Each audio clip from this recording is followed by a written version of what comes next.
Hey everybody, welcome to the Halloween special of my homemade trading card game called Realm Rumble.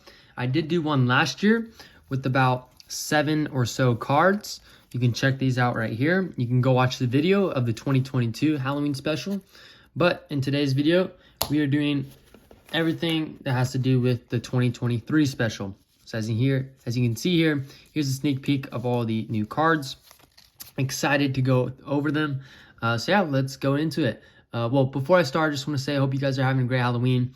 I'm recording this 6 o'clock, right before all the trick-or-treaters come. I'm ready to scare people, ready to go trick-or-treat myself to go get some candy. My favorite candy is Reese's Pieces. Feel free to comment down below of your favorite candy, even though I know it will be past Halloween by the time you're watching this. But I still want to get it out. And maybe if you're alone tonight, or you just get maybe bored, I don't know, feel free to watch this because, well, you get some spooky vibes off of it. So yeah, so starting off of the Halloween special cards, we have Staring Scarecrow. Now, before I start again, sorry, all these cards actually do have something to do with the lore of a Hallow Eve tale that I'm doing. I'm going to film later tonight, probably release it tomorrow. It has a really cool story, and yeah. And if you're wondering where the plant went, I do have it, but today I'm doing the pumpkin. So yeah. Pretty scary pumpkin, I'll be honest. Yeah. So starting off, we have Staring Scarecrow, costs 1, 0 attack, 1 defense. It says once a creature dies on your field, you may free play this card right away. So a lot of the Halloween special cards are all about discarding cards. This one doesn't really feed into the archetype, but you'll see later in the cards and how they all kind of interweave. Next up, so before I go, the artwork's, I think, sick. It definitely gets a creepy vibe.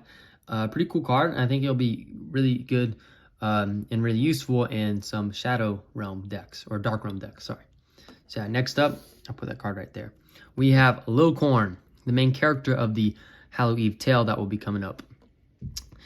He costs 2, has 2 attack, 1 defense, and his effect reads, once this card attacks, you may discard it and draw a new card. And it says, the curse is coming for me. That's the little subtext that's more related to the tale of Little Corn and some Hallow Eve havoc that happens in that story. So yeah, so there's a Little Corn, pretty cool, simple card art. But yeah, you'll understand more of it once you watch the next video that's coming out. This card I think is really scary. It was the last card. I'm really glad in how it turned out. With the eyes, I think it's like you could take I'm not saying it's blood or anything like that, just saying take how you want. It could be a mask. I don't know. I just drew it. Didn't draw a face because it's creepy. But it's called the Harvester. And it's harvesting a pumpkin right now. Costs 3. 2 attack, 2 defense. So kind of weak stats for a 3 cost. But its effect reads, every time a creature dies when this card is in play, you may discard a card and draw a new one. So discarding cards increases the effects of other cards. So it's pretty good.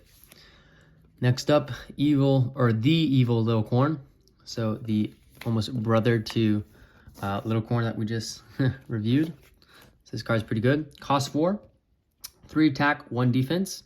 His effect reads, if you discard a Little Corn this turn, this creature gains +2/+2 if you played the same turn.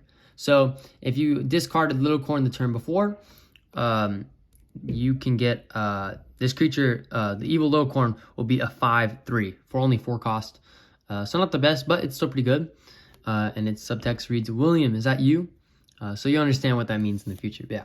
Next up, I'm excited how this, or not excited, but I enjoyed making this card. And I think it looks pretty cool. It's just a pumpkin in a suit, to be honest. But it says, Mr. Gourd, the Wise Pumpkin. Cost 6. There's a better look at it. 2 attack, 5 defense. Its effect reads, when this card is in play, you may draw a card every time you discard a card from your hand due to an effect. So when this card is in play, so when it's like on the field in play, you can draw a card every time you discard a card. So a lot of effects are discard a card, and you don't want your hand to just become like 1 card or more, because then you just get frozen pretty much, and then you'll lose the game. So this card really helps in those type of decks for the Halloween special. So yeah, pretty cool. Next up, we have Mistress of Hallow Eve, kind of like the boss of Halloween. I didn't really do a boss. So yeah, cost 10. It reads 4 attack, 4 defense. And its effect says, discard your hand of at least 5 cards when this card is played. So you at least have to have 5 cards in your hand, and you discard them all. It says search your deck for 5 cards and put it in your hand. So you're basically discarding 5 or more cards, preferably 5, and then you get 5 cards back in your hand from your deck. It says shuffle your deck afterwards. And it says power of the candy. So there's little corn or evil corn. You can take what you want. That's going to be in the story. And then that actually is a gravestone, the one that Pumpkin Paladin held, also related to the story. But yeah, pretty cool card. It just is like the hair kind of, I don't know, you can take what it want. It's a simple artwork, really just a stick figure, but kind of a cool boss creature. Its effect not the best, or its stats not the best, but the effects are really good. So yeah, that's Mistress of Hallow Eve. Pretty cool card. Next up, we're going to the effects. We have Candy Sickness. This plays a big part in the lore of the Hallow Eve special. And it only costs 1. It's a magic spell, so only can be played on your turn.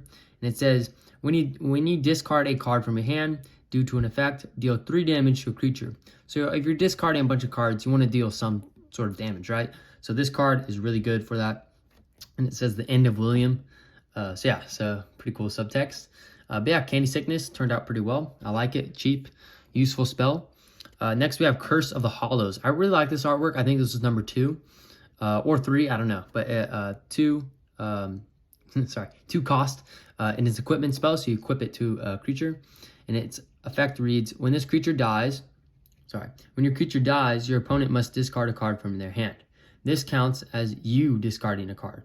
So, creature dies, your opponent must discard a card. Or sorry, when this creature dies, so you can equip it to, let's say, Mistress of Hallow Eve. Once this card dies, they have to discard a card, and that can count as you discarding a card, which could help in effects such as Candy Sickness. So yeah, so pretty cool. It kind of all wraps around. You can see how the archetype is working. Pretty cool. Next card. This card I think is probably my favorite artwork, and it's called Jump Scare. So I don't know if you jumped out of your seat there. I hope you did. If you didn't, completely understandable. I probably would not, because I love Halloween, so I'm not really scared about all this clown stuff, but and everything else included with it, but I do love it. So that's why I did the artwork. But this is a trap spell, as you can see from Jump Scare. 4 costs. So you can play this card at any time. Catch your opponent off guard. And it says, you and your opponent must discard 2 cards from their hand and lose 4 health. 4 health is pretty big, but both of you guys are doing it. You guys are both discarding cards, so pretty solid. So yeah, that was Jump Scare. Next up, Gravestone. Costs 1, 0 defense. It's a building, so no attack, can't defend, nor attack realms. But it says, every time you discard a card from your hand, this card gains +1 defense. So if you're discarding a bunch of cards, this card can become like a 1 cost for like 10 defense, something crazy, if your opponent doesn't deal with it soon. But yeah, so it reads, on Hallow Eve, it shall rise. So pretty cool subtext. Yeah, I like this card. It's very simple, but yeah, I like it, and it's going to be pretty cool in the lore or the tale of Hallow Eve. So yeah, so that's pretty much it, guys. Number 1 artwork probably is Jump Scare. Second, I'd probably have to go with Harvester, or I think Staring Scarecrow, and then Curse of the Hollows. That's probably my top 3. But yeah, that's pretty much it. I really enjoyed making this. Like, I did it all last night, and it really was fun. So I definitely want to get back into making, continuing set 1 of Realm Rumble. But yeah, so I think I'll end it there. Hope you guys enjoy. I kind of went over the archetype itself of like discarding cards and winning off of that, and buffing your creatures from that. But yeah, hopefully this video comes out to where you guys can see it during Halloween. If not, you'll be watching it during November, so not as fun, but I still want to get it out, some cool cards. So yeah, so hope you guys enjoyed. Hope you guys are having a safe and fun Hallow Eve or Halloween, whatever, however you want to call it. It's actually same thing. Learned that last night. But yeah, so yeah, hope you guys enjoyed the Hallow Eve subset or Hallow Eve special for Realm Rumble, and see you guys in the next vid.